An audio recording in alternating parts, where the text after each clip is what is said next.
Level 1. The cooler. You are 16, standing on a beach in Queens with a styrofoam cooler full of Italian ice and a friend named Elliot. By the end of the summer, you'll pocket $20,000 selling frozen sugar water to sunburned strangers. Your parents are both accountants. You grew up in a modest apartment in Bayside, not poor, not rich, just invisible. The kind of household where the biggest excitement is tax season. But something in you runs different. You don't just sell the ice, you outsell every vendor on the beach. Not by working harder, by reading people faster. By the time a customer finishes saying, maybe, you've already made them say yes. You don't know it yet, but this is the only skill that will ever matter. And it will build everything you have and destroy everything you love. Level 2. The dropout. You are 22. You've got a biology degree from American University and a seat at the University of Maryland School of Dentistry. The plan is stable money, accountant-approved money, the kind of life your parents would understand. You last one day. The dean tells the incoming class the golden age of dentistry is over. If you're here to get rich, you're in the wrong place. You stand up, walk out, never go back. Because you didn't come here to fill cavities, you came here to fill a void that no middle-class salary will ever touch. Level 3. The meat man. You are 23. You become a door-to-door meat and seafood salesman on Long Island, not a metaphor. You physically carry beef to people's front doors and convince them to buy it. Within months, you're moving 5,000 pounds of product a week. You hire employees, you build routes. It looks like a real business. Then logistics crush you. Cold chain, overhead, margins thinner than the steaks you're selling. The business collapses. You file for personal bankruptcy at 25. But bankruptcy teaches you something dental school never could. The fall doesn't kill you.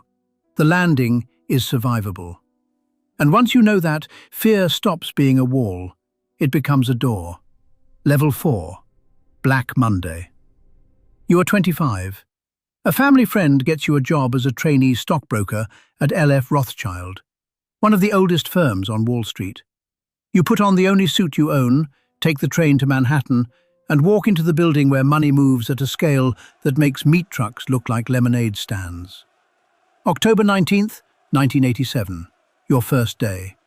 The Dow Jones drops 508 points, 22% of its value erased in a single session. The largest crash in stock market history. LF Rothschild collapses.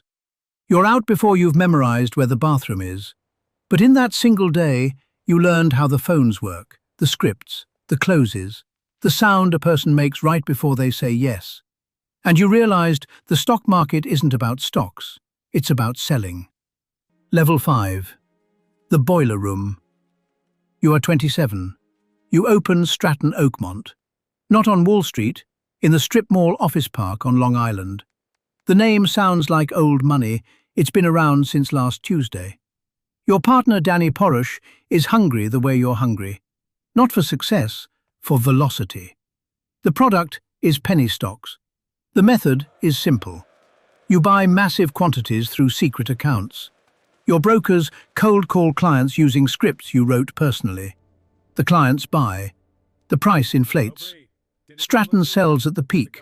The stock crashes. The clients lose everything. It's called a pump and dump. It is, by every definition, fraud.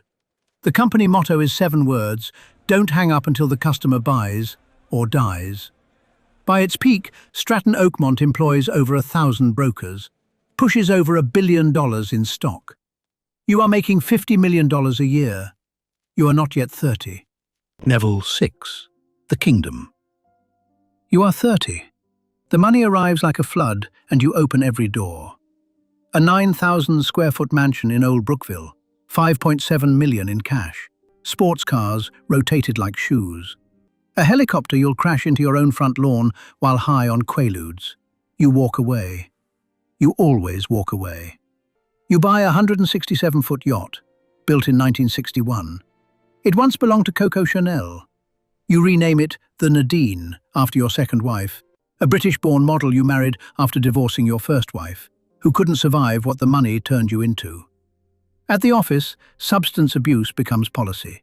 Sex during business hours becomes common enough that you send a company-wide memo asking employees to stop. An assistant is paid $5,000 to have her head shaved on the trading floor. Cocaine to wake up, quaaludes to come down, cocaine again to wake up. The cycle tightens until the drugs aren't a choice anymore. They're the operating system. And somewhere underneath the noise, a quiet certainty you refuse to acknowledge. The ice melts, the meat spoils, the stocks crash. You've always known how this ends. You just can't stop selling long enough to care. Level 7. The Storm. You are 34. The SEC has been investigating since 1992. The FBI has opened a criminal case. The National Association of Securities Dealers expels Stratton Oakmont in December 1996. 1,000 employees, gone. The trading floor goes silent. That same year, you take the Nadine on a crossing from Italy to Sardinia. The captain warns you, 70-knot winds, 50-foot seas, do not sail. You override the captain, because you override everyone. The storm hits. Waves crash through windows, the hull floods. The helicopter is pushed overboard to clear the deck for a rescue that never comes. Coast Guard turns back. A merchant ship nearly collides with you. Life rafts are ripped away by the wind. For 12 hours, you're at the mercy of something you cannot buy, sell, or talk your way out of. Everyone survives. The Italian Navy pulls you out. But the Nadine sinks in 1,000 meters of Mediterranean water.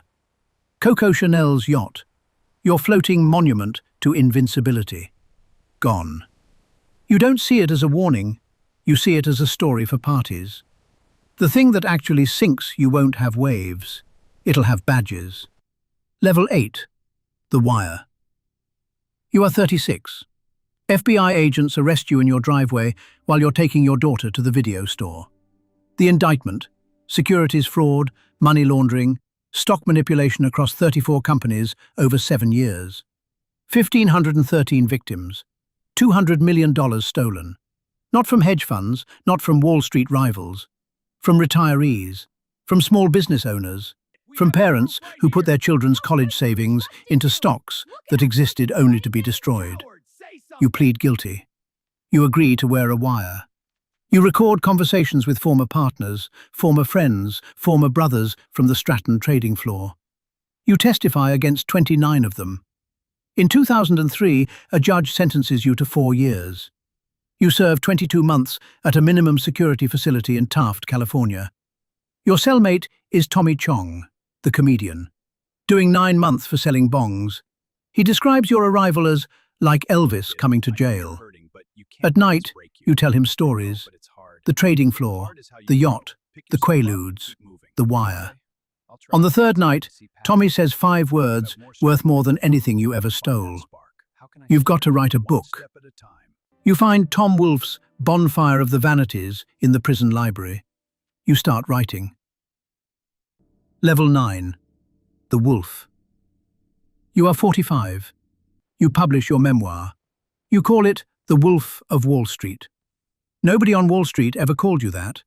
You gave yourself the nickname in a prison cell. You branded your own crime the way you branded penny stocks, with a name that sounds bigger than the truth. Martin Scorsese directs the film. Leonardo DiCaprio plays you. It grosses nearly $400 million worldwide. You have a cameo in the closing scene. The real Jordan Belfort introducing the fictional Jordan Belfort to a room full of people learning how to sell. You become a motivational speaker. $30,000 per appearance. You teach a system called straight-line selling. The same scripts, the same closes, the same psychology that built Stratton Oakmont.